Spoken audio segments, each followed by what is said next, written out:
In this video, you'll learn the silver bullet on how best to communicate across generations.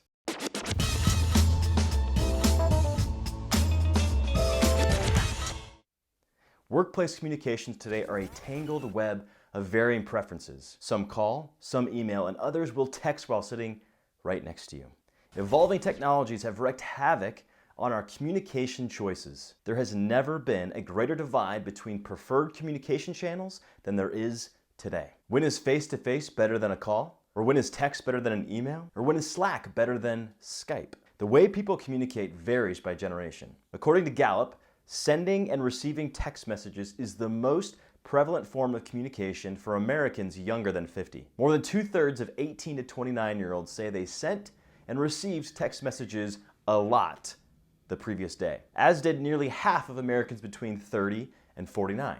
Young Americans are also well above average in their use of email and social media on a daily basis. Recent research shows similar trends, with emailing and calling increasing with age and texting decreasing with age. The data is clear that the younger the individual, the more likely they are to communicate using newer technologies. With such disparity, how are you to find communication cohesion in today's multi-generational workplace? The answer? Defer. Consider the communication preference of the individual you wish to communicate with and defer to their likely communication preference. We often communicate with others how we prefer to be communicated with, but the countless options for communication that now exist are forcing us to be adaptive. Since age has a strong correlation with an individual's communication preference, it's useful to use generations as a clue to what form of communication would be most efficient and impactful. For example, if a millennial employee was interested in getting in touch with a baby boomer, the millennial should consider deferring to a phone call or a face-to-face meeting. Or if that baby boomer manager wanted to get in touch with the millennial employee, deferring to a text or instant messaging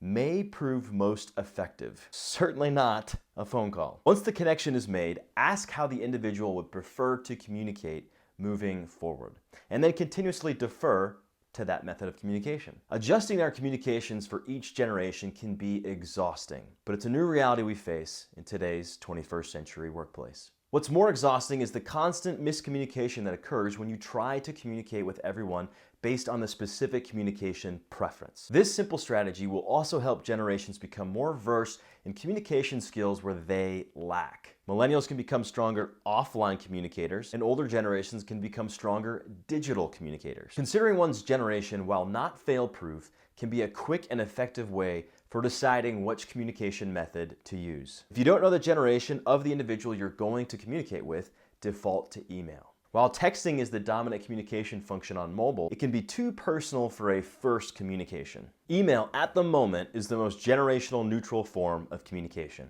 After having a front row seat to today's communication challenges, I anticipate Generation Z, the post-millennial generation, will begin to finally streamline the workplace communications as they come of age. But until then, prefer to defer.